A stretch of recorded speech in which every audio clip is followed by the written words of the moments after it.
Good evening दोस्तों। स्वागत है आप लोग का एक्सपर्ट कोचिंग क्लासेस में। दोस्तों, इस साइंस की जो सीरीज चल रही है इसमें केमिस्ट्री का आज दूसरा लेक्चर है। इसमें हम 25 क्वेश्चन तक सॉल्व करा चुके हैं। तो आइए हम देखते हैं आज का क्वेश्चन नंबर 26। एंजाइम कैसे पदार्थ है? इसका ऑप्शन ए है जल में घुलनशील होते हैं। ऑप्शन बी है जटिल कार्बनिक पदार्थों को साधारण पदार्थों में बदलते हैं। ऑप्शन सी है वाहिका विहीन ग्रंथ से उत्पन्न होते हैं। ऑप्शन डी है विषाणुवी बीमारियों के संक्रमण को रोकते हैं। जो एंजाइम होते हैं, एंजाइम जटिल कार्बनिक पदार्थों को साधारण पदार्थों में बदलते हैं। जैसे कोई भी जटिल कार्बनिक पदार्थ हो उसको हम सिंपल साधारण पदार्थ में बदलें तो उसे हम क्या कहेंगे? एंजाइम।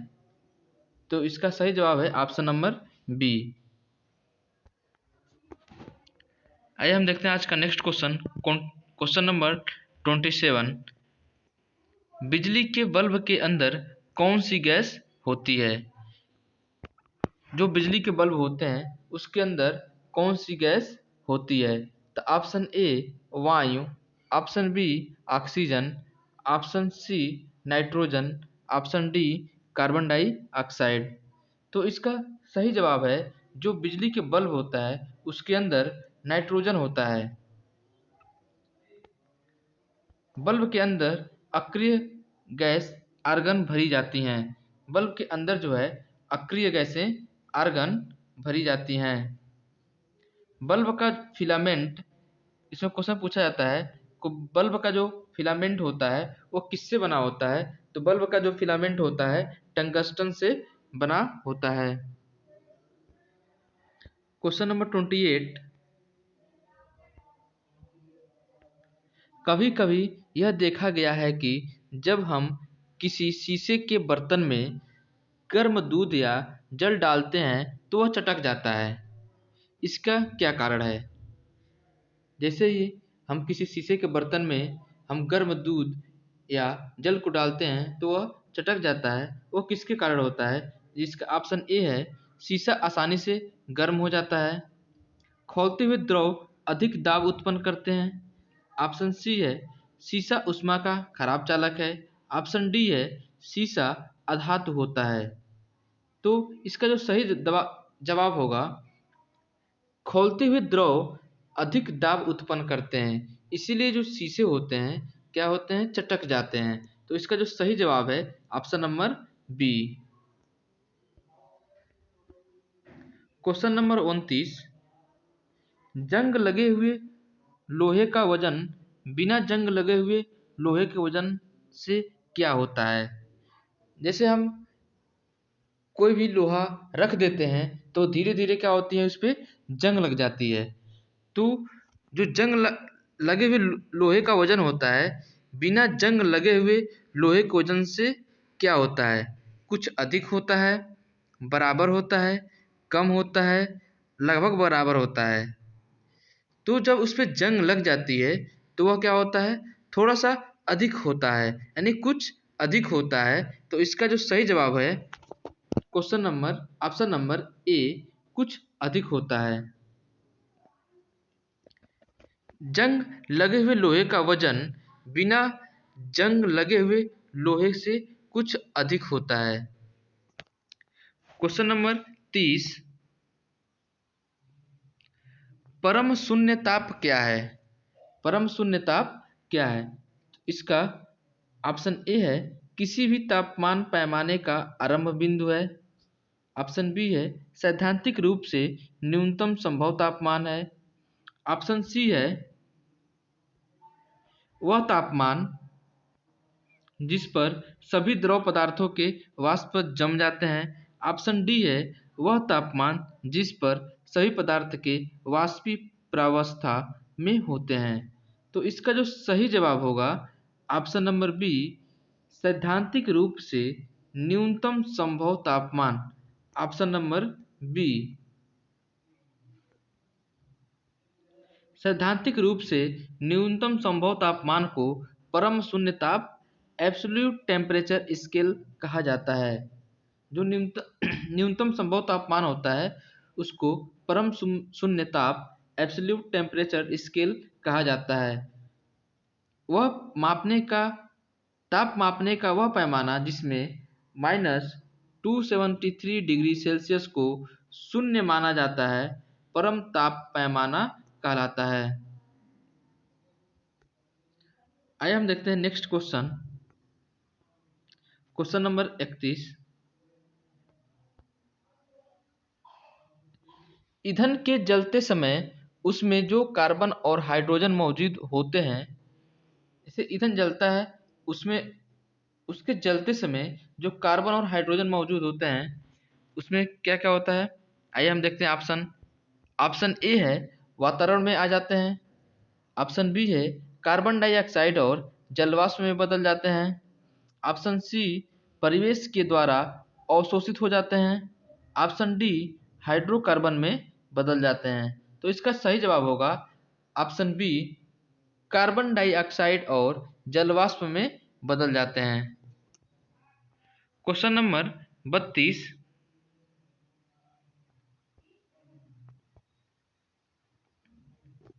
वातावरण में सर्वाधिक मात्रा में पाई जाने वाली गैसें हैं। वातावरण में सबसे अधिक मात्रा में कौन सी गैस पाई जाती हैं? तो carbon dioxide, option B helium, option C nitrogen, option D oxygen. तो इसका सही जवाब है सबसे अधिक वातावरण में नाइट्रोजन पाई जाती है। तो इसका सही जवाब है ऑप्शन सी। नाइट्रोजन का सबसे प्रमुख व्यापारिक उपयोग अमोनिया के उत्पादन में किया जाता है। नाइट्रोजन का सबसे प्रमुख व्यापारिक उपयोग जो होता है हम अमोनिया को बनाने में करते हैं। नाइट्रोजन विद्युत बल्बों में तथा उच्च ताप मापने वाले तापमापी में भरने के काम आता है। कृत्रिम गर्भाधान के बैल के वीर्य को द्रव नाइट्रोजन में रखा जाता है।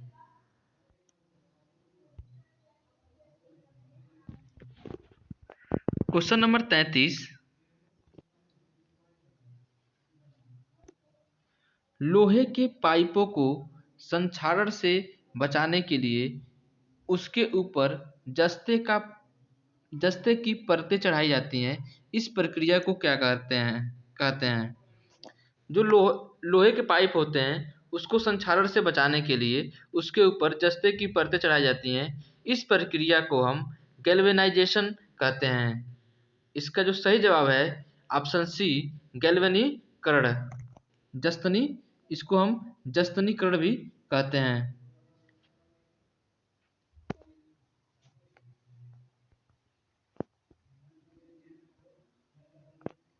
देखिए इसमें लिखा है लोहे के पाइपों को संक्षारण से बचाने के लिए उसके ऊपर जस्ते की परत चढ़ाई जाती है। इस प्रक्रिया को हम गैल्वेनीकरण या जस्तीकरण कहते हैं।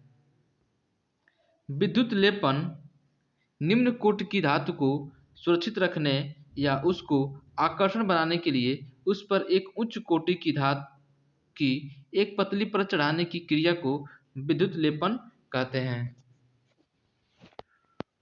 वल्कनीकरण किसे कहेंगे? प्राकृतिक रबर में सल्फर मिश्रित करने की प्रक्रिया वल्कनीकरण कहलाता है। जब हम प्राकृतिक रबर में हम सल्फर को मिला देते हैं तो वह क्रिया होती है वल्कनीकरण। Question number 34। पशुओं की हड्डियों तथा दांतों में मुख्य रासायनिक पदार्थ हैं। पशुओं के हड्डियों तथा दांतों में मुख्य रासायनिक पदार्थ हैं। इसका ऑप्शन ए है सोडियम क्लोराइड, ऑप्शन बी है शर्करा, ऑप्शन सी है कैल्शियम फास्फेट, ऑप्शन डी है कैल्शियम सल्फेट। तो इसका जो सही जवाब है ऑप्शन सी कैल्शियम फास्फेट। जो पशुओं की हड्डियों तथा दांतों में मुख्य रासायनिक पदार्थ कैल्शियम फास्फेट होता है। Question number 35। रासायनिक रूप में शुष्क हीम ड्राई आइस है। रासायनिक रूप में शुष्क हीम है। ऑप्शन ए है आसुत जल से बना हुआ। ऑप्शन बी है ठोस कार्बन डाइऑक्साइड। ऑप्शन सी है ठोस सल्फर डाइऑक्साइड। ऑप्शन डी उप शून्य तापमान पर रखा हीम। तो इसका जो सही जवाब है ऑप्शन बी ठोस कार्बन डाइऑक्साइड। शुष्क बर्फ का प्रयोग रेफ्रिजरेशन में किया जाता है। जो शुष्क बर्फ का जो प्रयोग होता है हम रेफ्रिजरेशन में करते हैं। क्वेश्चन नंबर 36, सामान्य वायु के नमूने में उपस्थित नहीं होने वाली गैसें हैं। सामान्य वायु के नमूने में उपस्थित नहीं होने वाली गैस है। Option A neon. Option B chlorine. Option C carbon dioxide. Option D helium. तो इसका जो सही जवाब है ऑप्शन बी क्लोरीन। आइए हम देखते हैं नेक्स्ट क्वेश्चन। क्वेश्चन नंबर 37, उत्प्रेरक वह पदार्थ है जो ऑप्शन ए रासायनिक अभिक्रिया को रोक देता है। ऑप्शन बी रासायनिक अभिक्रिया को प्रारंभ करने में सहायता करता है। ऑप्शन सी रासायनिक अभिक्रियाओं की चाल को बदलता है। ऑप्शन डी रासायनिक अभिक्रियाओं की चाल को घटाता है। तो इसका जो सही जवाब है ऑप्शन सी रासायनिक अभिक्रियाओं की चाल को बदलता है। क्वेश्चन नंबर 38,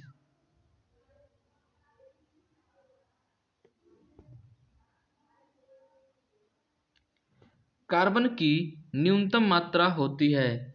कार्बन की न्यूनतम मात्रा होती है। ऑप्शन ए है इस्पात में। ऑप्शन बी कच्चा लोहा में। ऑप्शन सी पिटवा लोहा में। ऑप्शन डी ढलवा लोहा में। तो तो इसका सही जवाब है ऑप्शन सी पिटवा लोहा।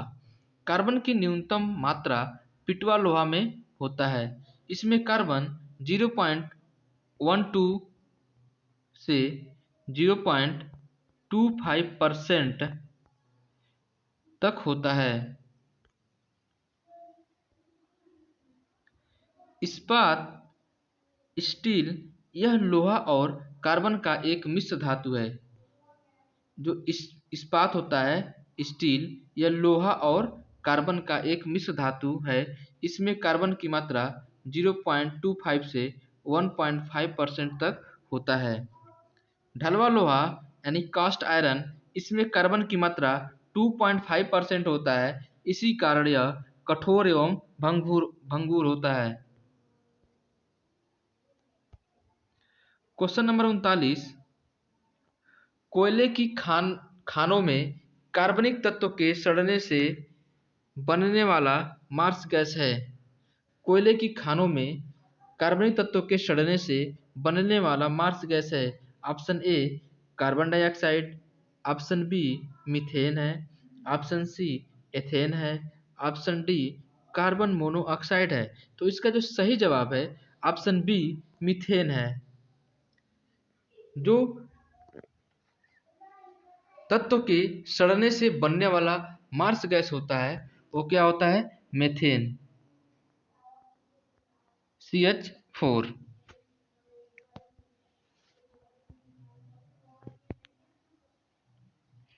बैटरियों में इस्तेमाल होने वाला अम्ल है। जो बैटरी होता है उसमें कौन सा अम्ल इस्तेमाल होता है। ऑप्शन ए है एसिटिक अम्ल। ऑप्शन बी हाइड्रोक्लोरिक अम्ल। ऑप्शन सी सल्फ्यूरिक अम्ल। ऑप्शन डी नाइट्रिक अम्ल। तो इसका सही जवाब है ऑप्शन सी सल्फ्यूरिक अम्ल। सल्फ्यूरिक अम्ल का रासायनिक सूत्र है H2SO4। एसिटिक अम्ल। एसिटिक अम्ल सिरका में पाया जाता है। जो एसिटिक अम्ल होता है किस में पाया जाता है सिरका में पाया जाता है। क्वेश्चन नंबर 41, सिरका की प्रकृति अम्लीय है क्योंकि इसमें होता है। सिरका की प्रकृति जो होता है अम्लीय है इसमें क्योंकि इसमें होता है सिट्रिक अम्ल, सल्फ्यूरिक अम्ल, ऑप्शन सी हाइड्रोक्लोरिक अम्ल, ऑप्शन डी एसिटिक अम्ल। तो इसका जो सही जवाब है एसिटिक अम्ल। सिरका एसिटिक अम्ल होता है। सिरका की प्रकृति अम्लीय है क्योंकि इसमें एसिटिक अम्ल होता है। नींबू तथा संतरे में पाए जाने वाला अम्ल है। नींबू तथा संतरे में पाए जाने वाला अम्ल है। ऑप्शन ए एसिटिक अम्ल, ऑप्शन बी हाइड्रोक्लोरिक अम्ल, ऑप्शन सी सिट्रिक अम्ल, ऑप्शन डी ऑक्जेलिक अम्ल। तो इसका जो सही जवाब है नींबू और संतरे में पाए जाने वाला अम्ल होता है सिट्रिक अम्ल। क्वेश्चन नंबर 43, जल आपूर्ति के लिए जल का शोधन निम्नलिखित प्रक्रिया से होता है। जल आपूर्ति के लिए जल का शोधन निम्नलिखित प्रक्रिया से होता है। ऑप्शन ए क्लोरीनीकरण, ऑप्शन बी आसवन, ऑप्शन सी फिल्टरन, ऑप्शन डी निस्तारण। तो इसका जो सही जवाब है क्लोरीनीकरण। क्वेश्चन नंबर 44, शर्करा के किण्वन के दौरान बनने वाला मुख्य यौगिक है। तो इसका सही जवाब है option A methyl alcohol, option B ethyl alcohol, option C acetic अम्ल, ऑप्शन डी एथिलीन। तो इसका जो सही जवाब है ethyl alcohol.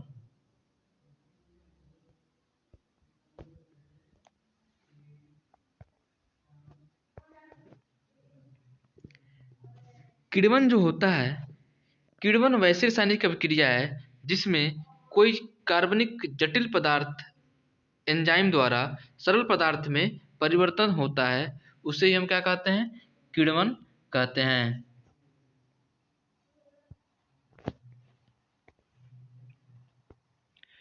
Question number 45, nitrogen यौगिकीकरण का अर्थ है।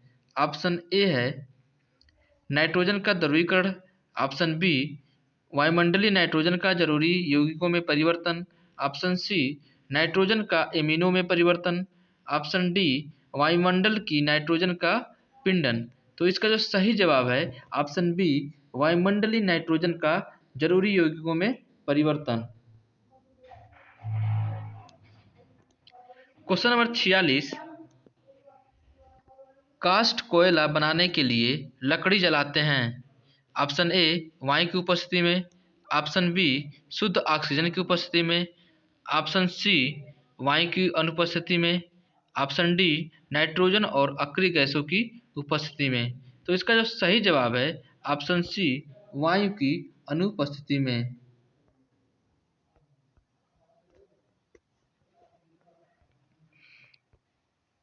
जंतु चारकोल प्राप्त होता है। जंतु चारकोल प्राप्त होता है। ऑप्शन ए है हड्डियों के भंजक आसवन से, ऑप्शन बी है वायु के संपर्क में जंतुओं की हड्डियों के जलने से, ऑप्शन सी है जंतुओं के मांस के जलने से, ऑप्शन डी है वायु की अनुपस्थिति में जंतुओं की हड्डियों के जलने से। तो जंतु चारकोल जो होता है, जंतु चारकोल प्राप्त होता है वायु की अनुपस्थिति में जंतुओं की हड्डियों के जलने से। तो इसका जो सही जवाब है ऑप्शन डी।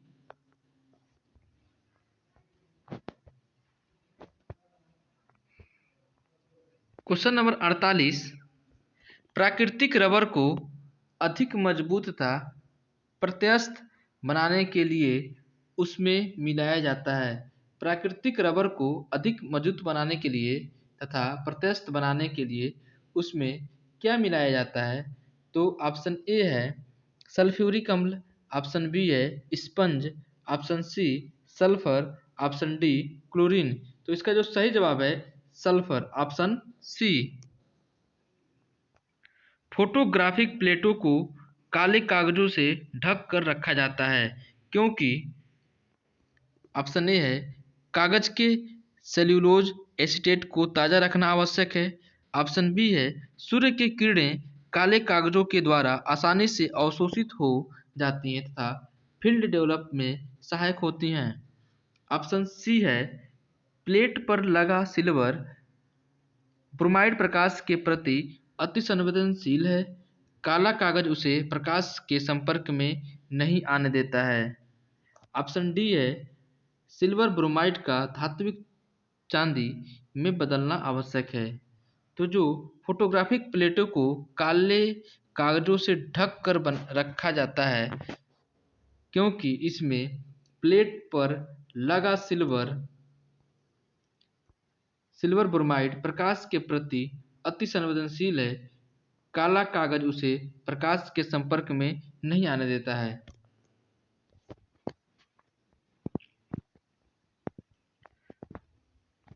क्वेश्चन नंबर, आज का लास्ट क्वेश्चन नंबर 50। क्लोरीकरण क्या होता है? तो ऑप्शन ए है, क्लोराइड को क्लोरीन में बदलने की प्रक्रिया है। ऑप्शन बी है, अशुद्ध जल में थोड़ा सा क्लोरीन डालना है। ऑप्शन सी है, क्लोरीन बनाने की एक रासायनिक प्रक्रिया है। ऑप्शन डी है, लवण का बनना है जिसमें क्लोरीन होती है। तो इसका जो सही जवाब है ऑप्शन बी, अशुद्ध जल में थोड़ा सा क्लोरीन डालना है। तो दोस्तों, आशा करते हैं हम क्वेश्चन 1 से लेकर 50 तक करा दिए। इसमें जो स्टूडेंट 1 से लेकर 25 तक नहीं देखे होंगे तो हमारे प्लेलिस्ट में जाकर, केमिस्ट्री वाले प्लेलिस्ट में जाकर पहले देख लें और उसके बाद 25 से लेकर 50 तक इसको पढ़ लें। यह सभी एग्जामों जैसे ग्रुप डी के लिए सबसे इम्पॉर्टेंट है। इसको फास्ट रिवीजन आप कर लीजिए। दोस्त, आशा करते हैं आप लोग को यह समझ में आया होगा। तो इसे अपने दोस्तों के साथ शेयर करें तथा सब्सक्राइब कराएं। Thank you.